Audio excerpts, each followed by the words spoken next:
John Gill. Introduction to Titus chapter 1.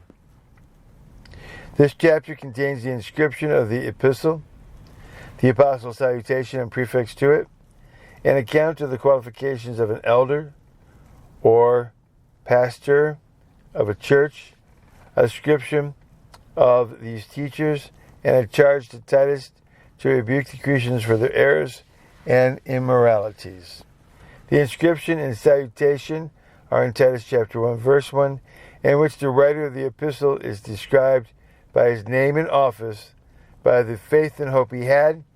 and by the ministration of the gospel, committed to him by the order of Christ, and the person to whom it is written is mentioned by name, and is described by the spiritual relation he stood in to the apostle, and to whom he wishes grace, mercy, and peace. The prefix of the epistle is in Titus chapter 1, verse 5, which gives the reason of the apostle leaving Titus in Crete, which was to set things in order there, and to obtain elders in all the churches, which leads him to point at the necessary qualifications of them for his direction, some of which respect their moral life and conversation, and others their doctrine, are in Titus chapter 1, verse 6, and on occasion of the latter, and which is a reason why the elders should be sound in the faith and hold it fast, the apostle takes notice of the false teachers that were in Crete, whom he describes by their noisy, vain, and deceitful talk,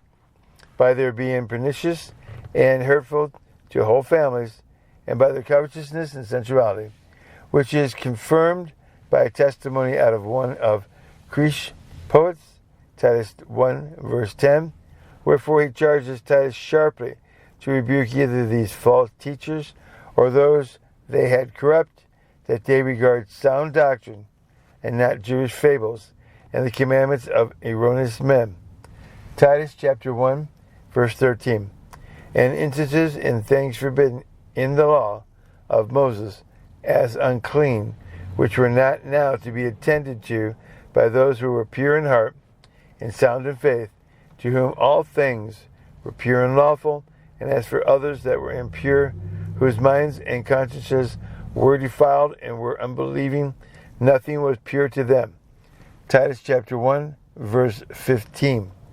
And who are further described as professors in the words of the true knowledge of God, and yet practically were deniers of him, and as of abominable in their nature and action, disobedient to law and gospel, and unfit for any good work whatever. Titus chapter 1, verse 16.